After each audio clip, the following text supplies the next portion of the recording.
Judge, I want to tell you something. I've been watching you, and you're not two-faced. You treat everybody the same. This was said to me by a transgender prostitute who, before I had gotten on the bench, had fired a public defender, insulted the court officer, and yelled at the person sitting next to her, "I don't know what you're looking at. I look better than the girl you're with." Yes, she said this to me after I said her male name low enough so that it could be picked up on the record. But I said her female name loud enough so that she could walk down the aisle towards counsel's table with dignity. This is procedural fairness, procedural justice at its best. You see, Dr. King was truly a pioneer in procedural justice. He dedicated his life to the pursuit of justice, equity, and equality. And in his speech, "What's Your Life's Blueprint?" delivered in 1967 at Barat High School, he said, "Number one in your life's blueprint should be a deep belief in your own dignity, your own worth, and your own somebodyness. Don't allow anybody to make you feel that you are nobody. Always feel that you count. Always feel that you have worth, and always feel that your life has ultimate significance." You see, Dr. King intrinsically understood that if we want people to live their best lives, to live a full life, and to be their full best selves, they had to have a deep sense of their dignity. They had to feel like they were respected, and they had to have a deep-rooted sense of worth. Unfortunately, our criminal justice system has a fail-proof method of stripping people of their dignity, treating them disrespectfully, and wiping out their self-worth. You see, I am the daughter of an African-American garbage man who was born in Harlem and spent his summers in the segregated South. Soy la hija de una peluquera dominicana que vino para este país para darle una vida mejor a sus hijos que todavía no habían nacido. All right, keep up, keep up. For those of you who didn't grow up watching Telemundo, I am the daughter of a Dominican beautician who came to this country for a better life for her unborn children.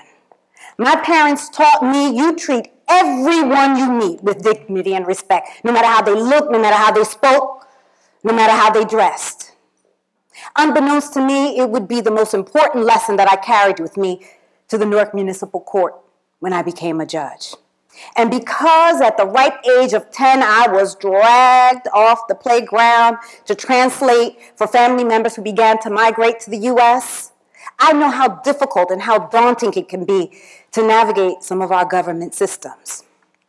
You see, when Dr. King was talking about this sense of dignity and respect and its importance, every day across America and around the globe, I literally came back from Dubai a couple of weeks ago, people encounter our justice system, and it is a place that is foreign, intimidating, and often hostile towards them.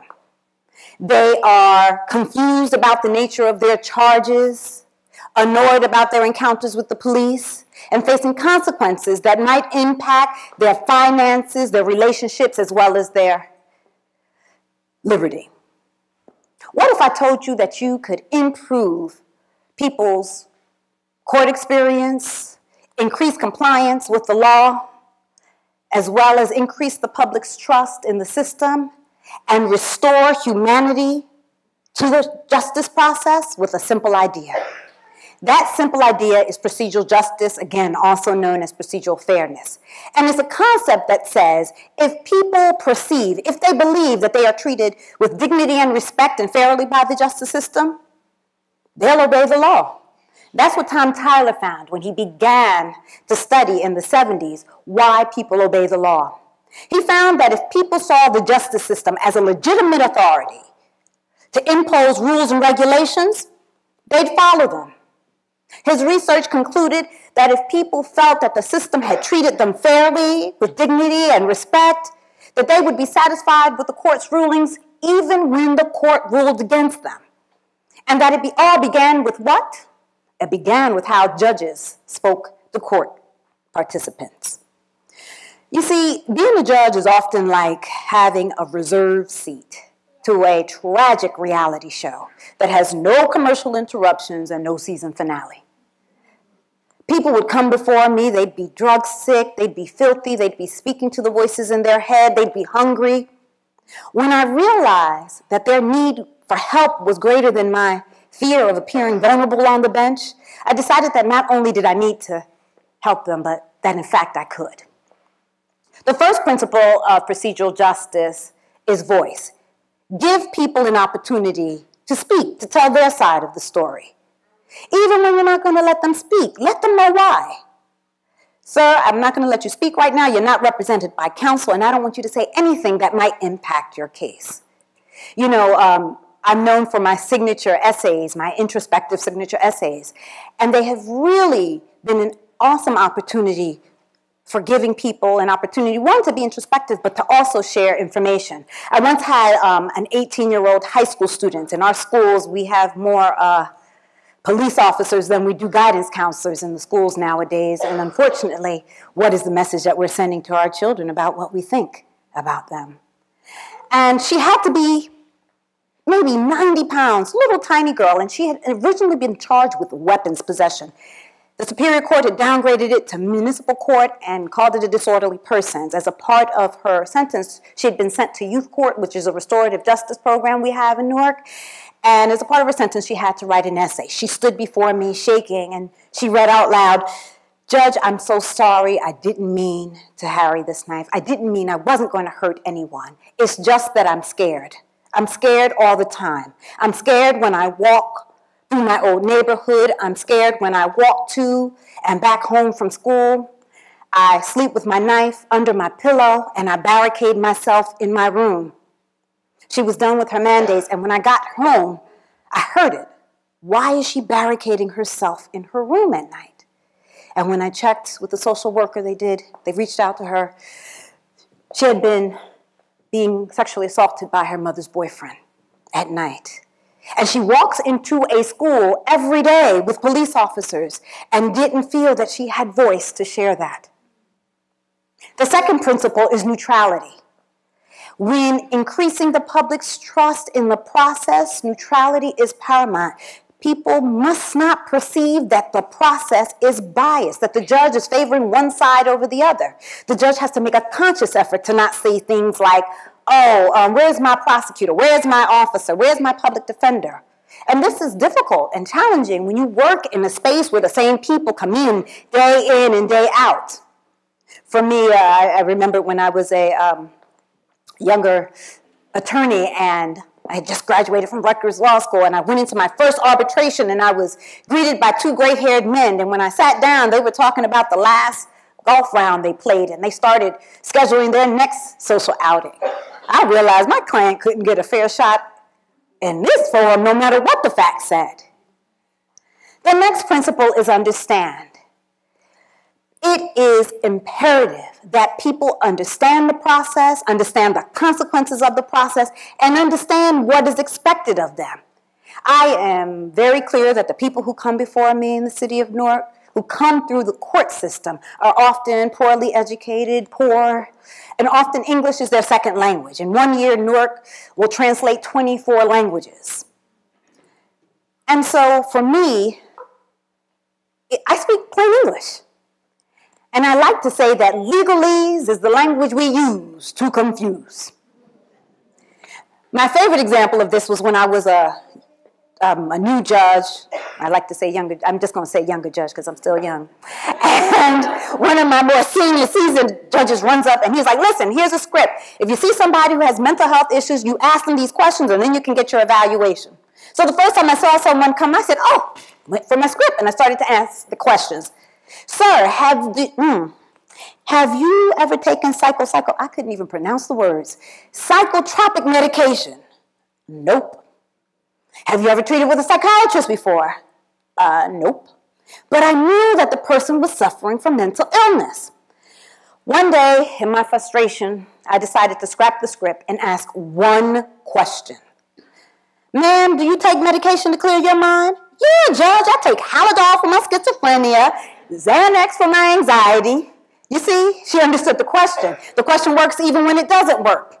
Mr. L, you take medication to clear your mind? No, Judge, I don't take no medication to clear my mind. I take medication to stop the voices in my head, but my mind is otherwise fine, Judge. Dismissed. Have a good day, sir. You see, once a judge has information, they can make meaningful decisions about the cases that are before them. It is important that we have all of the information. And the last principle is respect, that without it, none of the other principles work. Now, respect is as simple as, good morning, ma'am. Good afternoon, sir. I once had a judge say to me, you call the defendant sir and ma'am? And I said, well, if I'm discourteous to somebody, it doesn't say something about them. It says something about me. It's when I say, how you doing today? Or what's going on with you today? And not as a greeting, but as someone who's actually interested in the response. It's the difference between saying, ma'am, are you having difficulty understanding the information in the paperwork? And not, you can read, can't you? When I realize that there's a literacy issue. And the great thing about respect is that it's contagious. People sitting in the audience see you being respectful to people, and they impute that respect to themselves. It's as if you talk to them directly. See, that's what the transgender prostitute was talking to me. I'm sitting here and I'm watching you engage everybody who's gone before me with respect. So I have an expectation that I will receive that as well. And that is not how the world how she encounters the world. You see, that's what Dr. King was talking about, that sense of worth when you come into a space where there's a person in authority dispensing justice. That is how it must look. And I'm not telling you what I think, I am telling you what I lived using procedural justice, procedural fairness to change the culture, not only of my courtroom, but of my courthouse, which was known as the Green Monster because it sat on 31 Green Street. Imagine that the citizens of Newark called the place that was supposed to be dispensing justice the Green Monster. And they were right because of the treatment they had received there. I had been sitting as a traffic judge for 7 months, and boy, I had just gotten the hang of it, 100 cases in my first session, 80 cases in the afternoon, and my boss calls me in, and he's like, yes, I'm moving you to Part 2 criminal court, also known unaffectionately as the deuce. And I need you to know that this was not good news. As the young people say, this was not a come-up. No, it wasn't.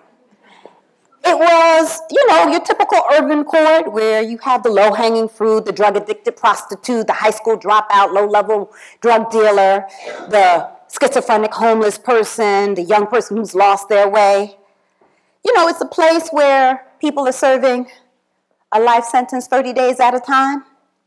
So, and I'm going to tell you guys the truth. The only reason I went there was because when I told my boss I wasn't going to the deuce to work, I'm not going there. He said, well, I'm going to have to send you to night court. And I said, oh, I can't go to night court. I'll never find a husband then. Let me tell you, my priorities were right. I was convinced that the potential husbands come out at night. So I couldn't be messing around in court at night if that's where they were coming. Magically, I met my husband during the day. Hello. But fortunately for the city of Newark, the city of Newark decided that Newarkers deserved better. So they partnered with the Center for Court Innovation as well as the New Jersey Judiciary and created Newark Community Solutions, which was a community court program that now would allow a judge to tailor justice to fit the person that came before them. So now a person, instead of getting jail time, would now be able to have an opportunity to do individual counseling sessions, group counseling sessions, community service, GED programming, mental health treatment, and all of this could happen at the courthouse. This was wonderful for the city of Newark, but the bad news was that it was going to be housed where? Part 2 criminal court, and the attitudes there were terrible. And the reason the attitudes there were terrible was because everybody who was sent to Part 2 knew they were being sent there as punishment. The judges knew that they were being hazed. New judges were sent there. They were being hazed like they were in a sorority or fraternity. The prosecutors and public defenders who were sent into that court felt like they were doing a 30-day jail bid when they were sent there on rotation. The officers who had been sent there were facing disciplinary hearings. So typically they had been degunned. I was once told that an attorney referred to the defendants there as the scum of the earth and then had to represent them. I would hear from my colleagues and others, how could you work with those people? They're so nasty. Oh, you're a judge, not a social worker. But the reality is that we criminalize social ills and then we send them to a judge and say, do something. Procedural justice was what I did. The first time I had an opportunity to really try this, I remember there was a gentleman around my dad's age at the time. He came in shaking, his head was down, he was drug sick, so he was filthy and just shaking and feeling the side effects of being drug sick and being held overnight. I asked him how long he'd been addicted, and he said, 30 years. And then I said, you have any children? And he looked at me quizzically and said, I got a 32-year-old son. And I said, oh, so you've never had an opportunity to be a father to your son. And he started to cry. I said, well, let me tell you what I'm going to do. I'm going to give you a new court date because I'm actually going to let you go, even though everything on your file tells me you don't come back to court. But I'm going to let you go, and when you come back in 2 weeks, we're going to get you some help for your addiction. The court officer comes up to me, shaking his head. Now, I know those police officers used to talk about me and laugh. This new judge, she has no idea what she's doing. She lets everybody go home. And he comes up to me and he goes, yeah, you know you're never going to see him again. And I say, watch. 2 weeks go by, and who's sitting in the courtroom, buttoned up shirt and dress pants? I look at the officer and say, what color is your robe again? That is why I wear the robe here. The gentleman comes up and I'm like, oh, I'm happy to see you made it back to court. And he said, Judge, I came back to court because you showed me more love than I had for myself. And I thought, my God, he heard love from the bench? I didn't say love. I could do this all day. Because the reality is that when the court behaves differently, then naturally people respond differently. It's like the schizophrenic homeless woman who comes to court. And in the middle of my session, I don't know if anybody's ever seen the Medea series, but she's as big and as wide as Medea. And she comes in my courtroom and pushes the door. She's a big presence. And she screams, hey, Judge, I just came by to see how you were doing. And I go, uh-oh, hold on, just have a seat. Because it is clear that she is decompensating right now and needs her medication. And after 4 hours of coaxing by the court, the police officers, the prosecutor, and the public defender, and the social worker, she is convinced to get into the ambulance to go that will now take her to the crisis unit so that she can get her medication. But I need you to understand that this woman is talking to the auditory hallucinations and she's being loud. And not only was she able to get into the courthouse, she was able to get through security, come into the building, and make her way to a courtroom without getting arrested, because typically this is the behavior that gets her arrested for being a disorderly person. It's what happens when the community gets reconnected to itself, like Mr. M, the 50-year-old gentleman who's been addicted to heroin for 20 years. And when he comes in, I'm like, how was community service? And he says, oh, community service was terrible. I had to clean the park, and it was filled of empty heroin envelopes, and the kids had to play there. As he wrings his hands, he puts his head down, and he says, you know, Judge, that's my fault, because I used that same park to get high. And before you sent me there to do community service, I had never been in the park when I wasn't high. So I had never noticed the children there playing. Every drug addict in the courtroom lowered their gaze. Who better to teach that lesson? I said to him, you know, the children in the suburbs don't have to deal with empty heroin envelopes or syringes in their parks. And I don't think the people in the suburbs love their children more than we do. It's what happens when the court resets its relationship with the community. Like my 19, 20-year-old knucklehead who just drove me crazy and wouldn't come back to do the program. And I finally get him into the program. And one of the social workers gets him an interview with a cleaning company. And when he comes back to court, he pops his collar and says to me, Judge, I went to the interview and I worked in my suit because I wanted the man to see how badly I wanted the job. It's what happens when the court meets people where they are. Like the 40-something-year-old panhandler, chronic panhandler, who prior to panhandling, had been robbed and beaten so severely that he suffered from traumatic brain injury. So now he operates at the level of like a 12-year-old kid. And after 3 years of rehab, he's able to get his son back, who's actually 12. And on this particular day, after finishing the program, he came back to the court. He had 3 more panhandling tickets, and I'm furious. And I'm like, Mr. Scott, why do you want me to give you the 30 days in jail for these tickets? Why do you keep panhandling? I know you don't do drugs. You never get picked up for drugs. And he looks down and he says, Judge, my 12-year-old son goes through the food stamps really quickly, and I have to get money so that I could feed him. We put him back in the program and got him connected to a food pantry so that he could now supplement the food in the house. For those of you who are raising teenagers, you know how much they eat. It's what happens, as Dr. King says, when we restore the person's sense of dignity and worth to themselves. And this is one of my favorites. It's a 40-year-old man, and he literally struts his way up to the counsel's table when I call him, and he says, Judge, do you notice anything different? And when I look up, he's pointing at his new teeth. And he's pointing at the new teeth that he's able to get because he lost his teeth due to 20 years of heroin addiction. But he's able to get these new teeth as a result of showing up to this program with social workers that help him and get him to the local dental school that'll provide him with these new teeth. Now, when he looks in the mirror, he sees somebody who's worth saving.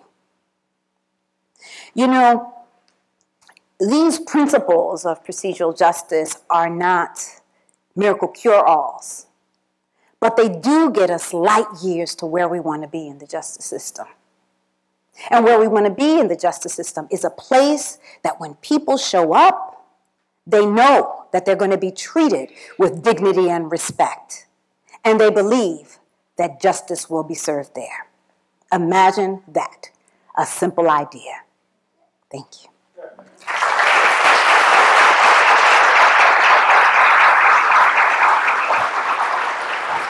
Thank you. Now, before I leave, I didn't want to leave without a call to action, especially for my young freedom fighters who are in the audience. Please don't count yourself out if you don't call yourself young anymore. But in light of Dr. King's birthday, I started to think, what could I leave you with? What could we focus on? And it drew me to this quote from Dr. King about the use of your time. Time itself is neutral. It can be used either destructively or constructively. More and more, I feel that people of ill will have used time much more effectively than have the people of goodwill. We will have to repent in this generation, not merely for the hateful words and actions of the bad people, but for the appalling silence of the good people. Human progress never rolls in on wheels of inevitability. It comes through the tireless efforts of men willing to work, to be co-workers with God. And without this hard work, time itself becomes an ally of the forces of social stagnation. We must use time creatively, in the knowledge that the time is always right to do the right thing. And so I charge you to write articles, to blog, to vlog, to write briefs, to show up, to march, to protest, to be heard, to stand up, but to use your time to fight. Because in this country, Black and brown people are caged before they have an opportunity to shine their light and brilliance on the world. And so you fight. You fight so that no dreamer's dream ever gets deferred. You fight. You fight because our schools and neighborhoods are no longer oases of growth and learning, but instead are scattered with teddy bears, candles, rest in peace signs, balloons, because of unchecked violence. And the adults still can't have a reasonable conversation about gun control, So parents continue to drop their children off for school and heaven all on the same day. And so you fight. You fight at your corporation so that they understand that corporate responsibility goes beyond one scholarship in a community where they receive tax abatements. You fight. You fight because no does not end the conversation. Do you understand that no does not end the conversation when you are on the side of right? And so you fight. You fight for the woman whose voice has been silenced by oppression, depression, violence, and poverty, and cannot muster the strength to scream, "Me too." You fight. You fight, you fight, you fight, you fail, you get tired, and then you fight some more. Because in the words of Rabbi Prince on the March on Washington, that Dr. King had a dream, so he kind of got drowned out.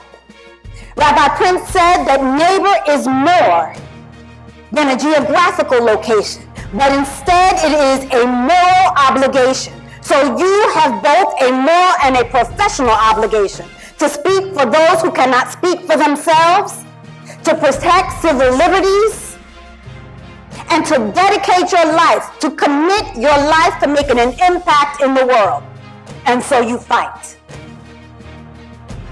You fight. And in the words of Dr. King, the powerful words of Dr. King, and I shouldn't have to read it, an injustice anywhere is a threat to justice everywhere. Soon. Thank you so much, Rollins College, for having me and letting me participate in such a special day with you. Thank you.